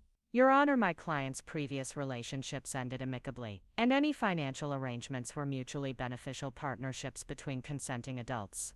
Mutually beneficial. Judge Morrison looked at the stack of affidavits from David's previous victims. "Mitchell, I have testimony here from 3 women who describe systematic financial abuse, forged documents, and coordinated harassment campaigns. In what sense were these arrangements mutually beneficial?" David whispered something urgent to his lawyer, who nodded reluctantly. "Your Honor, my client is prepared to offer a generous settlement to resolve this matter quickly and amicably." "How generous?" the judge asked. Mitchell consulted his notes. "Mr. Sterling is willing to provide Mrs. Sterling with 50% of the known marital assets, plus spousal support for a period of 5 years. Judge Morrison looked at Pat, who stood to respond. "Your Honor, my client rejects that offer. Based on our financial analysis, Mrs. Sterling contributed approximately 70% of the couple's combined wealth during their marriage. Additionally, she has substantial separate business assets that were unknown to Mr. Sterling." "How substantial?" the judge asked. Pat handed her a summary document that outlined my offshore account activity. Judge Morrison's eyebrows rose as she read through the financial records. "Mrs. Sterling, you have over $3 million in business assets that your husband was unaware of?" I stood to answer. "Yes, Your Honor. My international marketing agency has been generating substantial revenue throughout our marriage. The funds were managed through legitimate offshore structures for tax optimization purposes." David's face went white as he processed this information. He'd been fighting over assets worth less than $1 million while I'd been sitting on 3 times that amount in money he couldn't touch. His entire strategy of financial manipulation and control had been based on incomplete information. Judge Morrison looked from me to David with an expression of barely contained disgust. "Mr. Sterling, you've been attempting to intimidate someone who has more liquid assets than you do. You've been harassing someone who could buy and sell your company without affecting her lifestyle." David tried to speak, but his lawyer put a restraining hand on his arm. The courtroom was silent except for the sound of the court reporter's fingers on her keyboard, documenting every word of David's humiliation. "I'm granting the restraining order," Judge Morrison announced. "Mr. Sterling is prohibited from contacting Mrs. Sterling directly or indirectly, from interfering with her business operations, and from disposing of any assets pending the outcome of these proceedings. Additionally, I'm ordering a full forensic audit of Mr. Sterling's finances to determine the extent of assets that may have been acquired through fraudulent means." The gavel came down with a sound like thunder, and I felt something shift inside me that had been broken for months. David Sterling, the man who'd made me feel small and dependent and grateful for whatever scraps of affection he was willing to offer, was being publicly exposed as exactly what he was: a predator who'd built his success on the systematic exploitation of women who'd trusted him. But the real victory came afterward, when Pat and I were walking down the courthouse steps and my phone buzzed with a notification from my Cayman Islands bank. Another international client had just transferred payment for a major consulting contract, adding another $200,000 to an account that David would never touch. David Sterling had thought he was divorcing a woman who would be desperate for his generosity. Instead, he declared war on someone who had the resources to destroy him and the motivation to make sure he never hurt another woman the way he'd hurt his previous victims. 3 months later, I was sitting on the deck of my new penthouse apartment overlooking the Rocky Mountains, reading the final divorce decree that awarded me everything I'd asked for and more. David's IPO had been permanently canceled after the fraud investigation revealed systematic financial misconduct dating back to his first business ventures. Sterling Associates was bankrupt, and David himself was facing criminal charges for document forgery and harassment. Rebecca Torres had sent me a bottle of champagne with a note, "Thank you for stopping him. You did what the rest of us couldn't." Jennifer Morrison had written to tell me that David's public downfall had given her the courage to finally report his financial crimes from 20 years ago. Even Teresa Hawkins had reached out, breaking her silence to thank me for exposing the truth about the man who'd destroyed her faith in love and partnership. My phone buzzed with a text from my mother. "Saw the article in the Denver Post, we're so proud of you." The article had run that morning, a business section piece about my agency's expansion into new international markets and my plans to establish a foundation supporting women entrepreneurs who'd been victims of financial abuse. The reporter had contacted me because Phoenix Digital Solutions was now one of Denver's fastest-growing consulting firms, a success story that had nothing to do with David Sterling and everything to do with the business I'd been quietly building while he'd been busy trying to control my life. I looked out at the mountains that stretched endlessly toward the horizon, painted gold by the setting sun, and thought about the woman I'd been a year ago. She'd believed that her worth was tied to her husband's success, that her security depended on maintaining a relationship with someone who saw her as a convenient source of funding rather than a partner.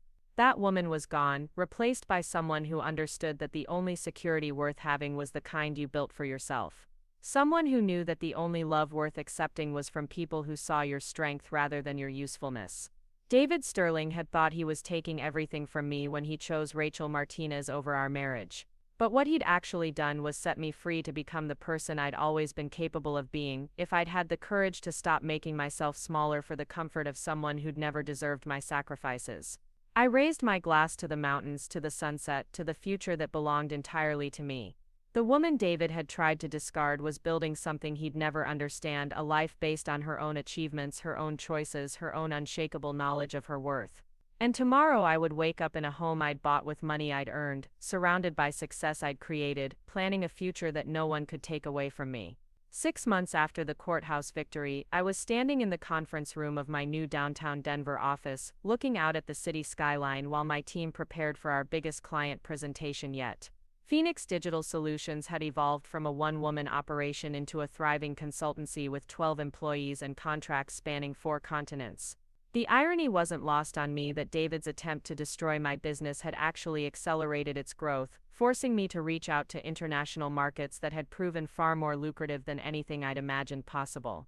The morning started with a call from Connor Walsh, my estranged brother who'd reached out after reading about the divorce in the business press. Connor had been working as a financial investigator in Chicago, specializing in cases involving corporate fraud and asset recovery. When he'd learned about David's systematic exploitation of multiple women, he'd offered his services pro bono to help trace additional assets that might have been hidden during our marriage. "Maya, you're going to want to sit down for this," Connor said as soon as I answered his call. "We found something interesting in David's financial records from the Teresa Hawkins divorce." I settled into my office chair, a piece of modern furniture that I'd chosen specifically because it made me feel powerful and confident. Everything in this office was mine, purchased with money I'd earned through my own work, designed to reflect the success I'd built without anyone else's permission or approval. "What did you find?" David never actually divorced Teresa legally.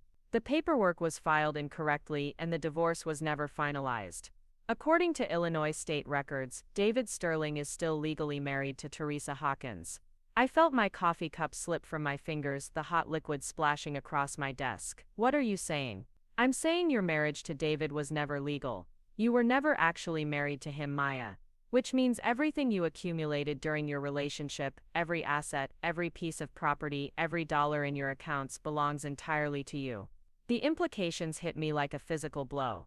If David was still married to Teresa, then our 12-year relationship had been nothing more than an elaborate common law arrangement. The house, the joint accounts, the investments he'd been so eager to control during our divorce proceedings, none of it was legitimately his to claim. "Does he know?" I asked. "I don't think so." The paperwork error was buried in court records that would only be discovered during a thorough investigation. David probably assumed his first divorce was properly finalized and never bothered to verify. What about Teresa? That's where it gets interesting. Teresa knew. She's known for 20 years that she was still legally married to David Sterling. She never corrected the paperwork because she was afraid of him, afraid he'd come after her for spousal support or try to claim assets from the life she'd rebuilt after he abandoned her. I leaned back in my chair, trying to process this information. David Sterling, the man who'd made a career of exploiting women through marriage, had never actually been divorced from his first victim. Every relationship since Teresa had been bigamous, every financial arrangement built on fraud, every asset he'd claimed through marriage was potentially subject to challenge. Connor, what does this mean for the criminal charges against David? It means he's looking at federal fraud charges instead of just state harassment charges. Bigamy, wire fraud, tax evasion, identity theft. The FBI is very interested in someone who's been systematically defrauding women across state lines for 2 decades. After I hung up with Connor, I sat in my office for a long time, watching Denver's morning traffic flow through streets that looked completely different than they had a year ago. This city had been the backdrop for my humiliation and betrayal, but it had also become the foundation for my rebirth. Every building I could see from my window represented opportunities I'd created, relationships I'd built, success I'd achieved without David's knowledge or interference. My assistant knocked on my door, reminding me about the presentation that would start in an hour. The client was a multinational corporation based in Zurich, looking for a marketing partner who could help them expand into North American markets. The contract was worth more than David's entire net worth before his downfall, and they'd specifically sought out Phoenix Digital Solutions because of our reputation for innovative international strategies. As I reviewed my presentation materials, I thought about the woman I'd been when I first discovered David's affair. She'd been devastated by betrayal, convinced that her world was ending, terrified of facing an uncertain future alone. That woman couldn't have imagined standing in a corner office she owned, preparing to close a deal that would establish her as one of Denver's most successful independent business owners. The presentation went flawlessly. The Swiss executives were impressed by our strategic analysis, our understanding of cultural nuances in American markets, and our track record of successful international campaigns. By the time we finished the meeting, they'd already indicated their intention to move forward with a 3-year exclusive partnership agreement. After they left, I walked through my office space, looking at the team I'd assembled over the past months. Talented professionals who'd chosen to work for Phoenix Digital Solutions because of the opportunities we provided, not because they were trapped by financial dependence or emotional manipulation. Each of them was building their own career, contributing to something meaningful, sharing in the success we created together. My phone buzzed with a text from Pat Williams. David's lawyer called. He wants to discuss a settlement agreement. I called Pat immediately. Settlement for what? He doesn't have anything left to settle with. That's exactly what I told Robert Mitchell. But apparently David thinks he can negotiate some kind of arrangement that would allow him to avoid federal prosecution in exchange for providing information about other people he might have defrauded. Other people? How many victims are there? Connor's investigation has identified at least 12 women over the past 25 years. David Sterling has been running sophisticated marriage fraud schemes since college. He specifically targets successful women in transitional periods of their lives, when they're vulnerable to someone offering emotional support and partnership. 12 women. Each of them had trusted David with their hearts, their financial security, their dreams for the future. Each of them had been systematically manipulated and discarded when they were no longer useful to his advancement. The scope of his predatory behavior was staggering. What kind of information is he offering? Names, financial records, details about how he structured each relationship to maximize his access to their assets. David's keeping detailed records of his schemes, Maya. He's been treating marriage fraud like a business, with spreadsheets tracking his victims' net worth and strategic plans for extracting maximum value from each relationship. The idea that David had been keeping business records of his emotional and financial crimes made my stomach turn. But it also meant that his other victims might finally have the evidence they needed to seek justice for what he'd done to them. Are the prosecutors interested in his information? Very interested. But they want to make sure his cooperation is genuine before they consider any kind of plea arrangement. They've asked me to participate in a meeting where David would provide details about his methods and victim list. Do you think I should be there? Pat was quiet for a moment. Maya, seeing David again might be difficult. He's not the confident, successful businessman you were married to. Federal prosecution and bankruptcy have broken him down significantly. But if you want to face him one more time, if you want to look him in the eye while he admits to what he really is, this might be your only opportunity. I thought about that for the rest of the afternoon, weighing my desire for closure against my need to protect the peace I'd built in my new life. David Sterling had already taken 12 years of my life. Did I want to give him any more of my time and emotional energy? But there was something else to consider.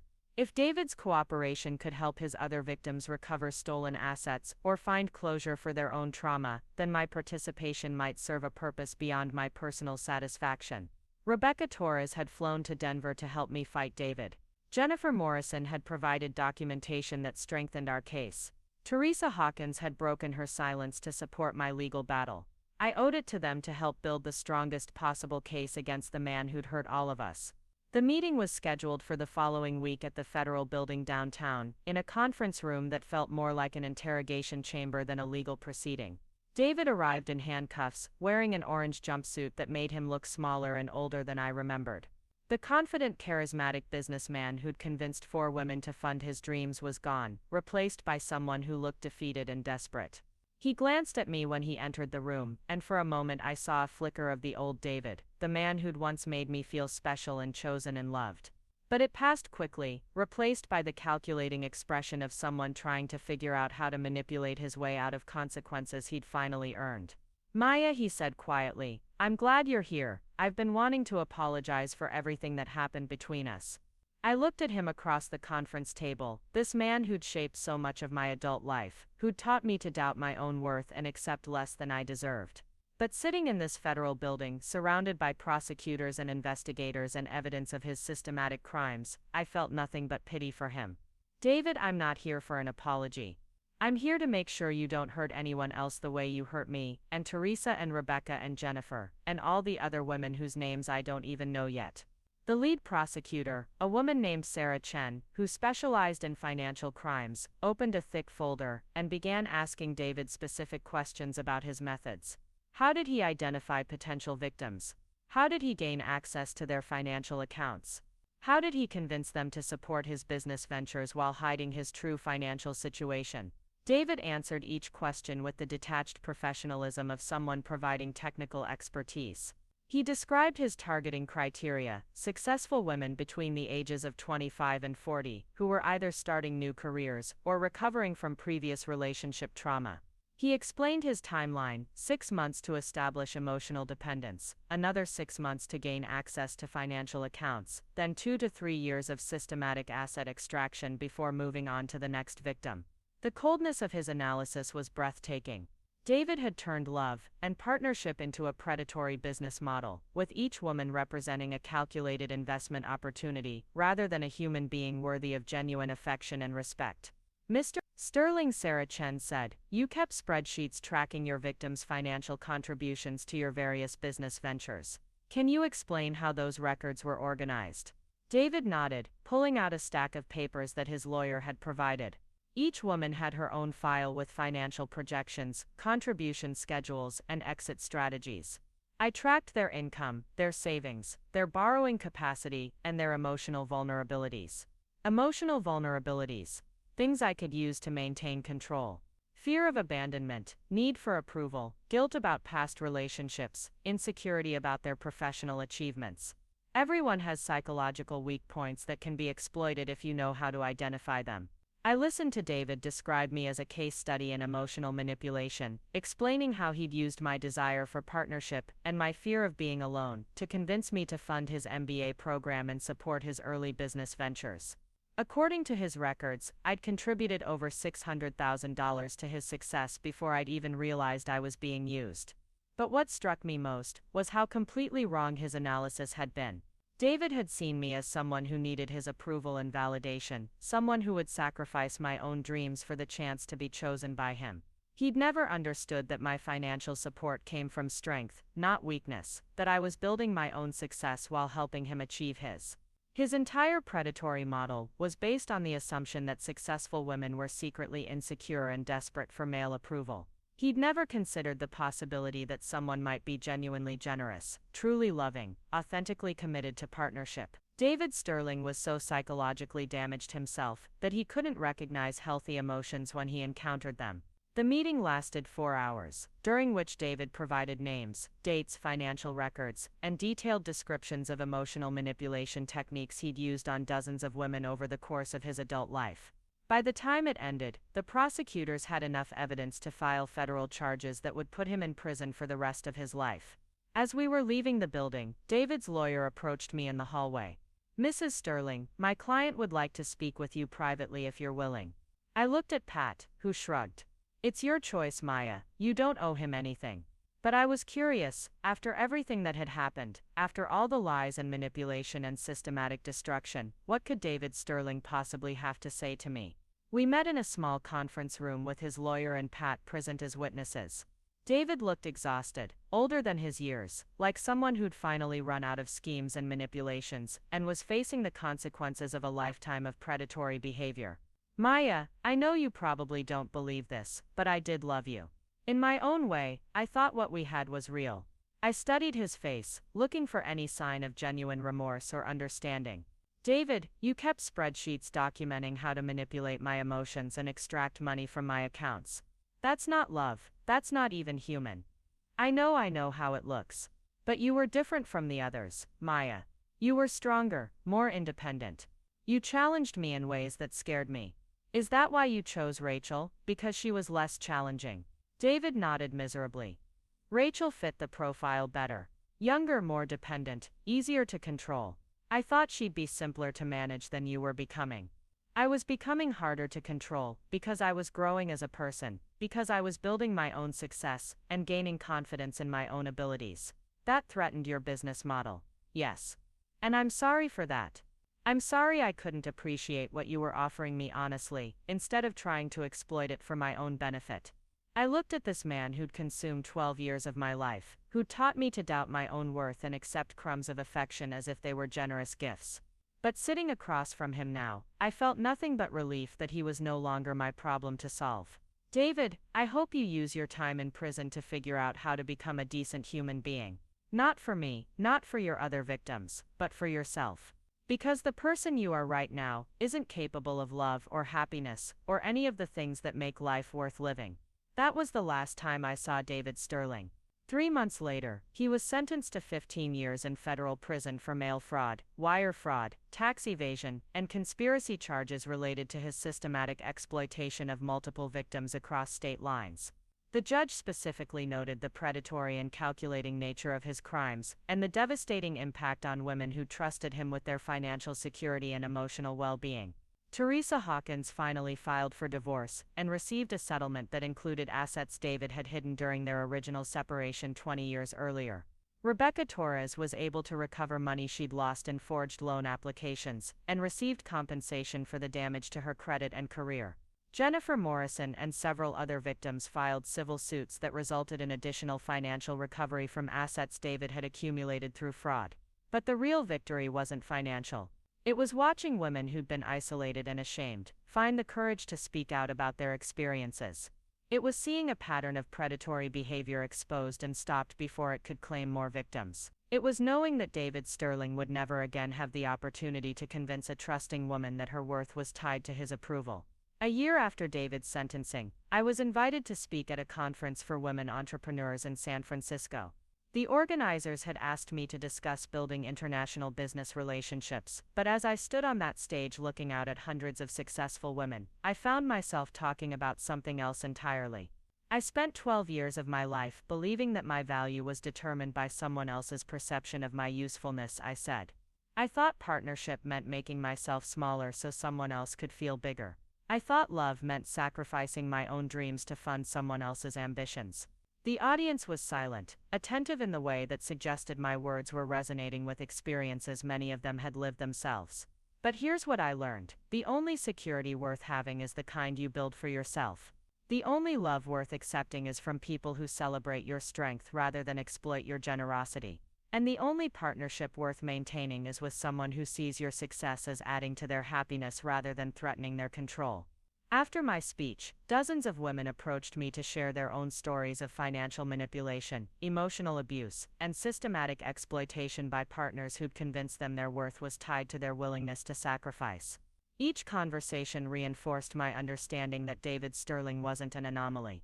He was part of a broader pattern of predatory behavior that targeted successful women specifically because of their achievements and resources. That's when I decided to establish the Phoenix Foundation, using the wealth I'd accumulated during my marriage to David to provide legal and financial support for women escaping economically abusive relationships. The foundation would offer emergency grants, legal representation, business development resources, and counseling services for women who needed help rebuilding their lives after financial exploitation. The irony was perfect. Money that David had assumed would be his to control after our divorce was now being used to help other women escape the kind of predatory relationships he'd specialized in creating. Every dollar he'd thought he was entitled to was funding someone else's escape from financial and emotional abuse. 2 years after David's imprisonment, Phoenix Digital Solutions had grown into one of Denver's most successful international consulting firms. I'd expanded into new markets, hired talented professionals from around the world, and built relationships with clients who valued innovation and integrity over manipulation and control. But more importantly, I'd rebuilt my relationship with myself. The woman who'd once believed she needed David Sterling's approval to feel valuable had been replaced by someone who understood her own worth, someone who made decisions based on her own judgment rather than fear of abandonment or need for validation. I was sitting in my penthouse apartment one evening, reviewing foundation grant applications and enjoying the sunset over the Rocky Mountains, when I realized something profound had shifted in how I understood my own story. For years I'd thought of my marriage to David as a waste of time, a detour from the life I was supposed to be living. But now I could see that those 12 years had taught me lessons I never could have learned any other way. I'd learned to recognize manipulation and emotional abuse. I'd learned to trust my own instincts even when people I loved were telling me I was wrong. I'd learned that financial independence wasn't just about money, it was about the freedom to make choices based on your own values rather than someone else's expectations. Most importantly, I'd learned that surviving betrayal didn't make me damaged or broken. It made me stronger, wiser, more capable of building genuine relationships based on mutual respect rather than emotional dependence. My phone buzzed with a text from Connor. Saw the Wall Street Journal article about Phoenix Foundation. Mom and Dad are bragging about you to everyone at the restaurant. The article had run that morning, profiling the foundation's work and highlighting the growing problem of financial abuse in intimate relationships. The reporter had contacted me because Phoenix Foundation was one of the first organizations specifically designed to address economic manipulation as a form of domestic violence. But reading the article, I was struck by how little space David Sterling occupied in my current story. He was mentioned as the catalyst that led to my advocacy work, but he wasn't the central figure anymore. The story was about what I'd built, what I'd learned, what I was contributing to other women's freedom and success. David Sterling had thought he was writing my story when he decided I was no longer useful to his ambitions. But what he'd actually done was give me the motivation to write my own ending, one that had nothing to do with his approval, and everything to do with my own understanding of what I was capable of achieving. I walked out onto my balcony, looking at the city lights spreading out below me like a constellation of possibilities.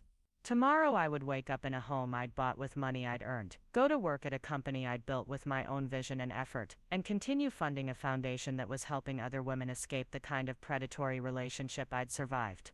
The woman David had tried to discard was building something he'd never understand, a life based on authentic success, genuine relationships, and the unshakable knowledge that she deserved better than settling for someone else's version of what her worth should be. And that, I realized, was the most complete victory possible.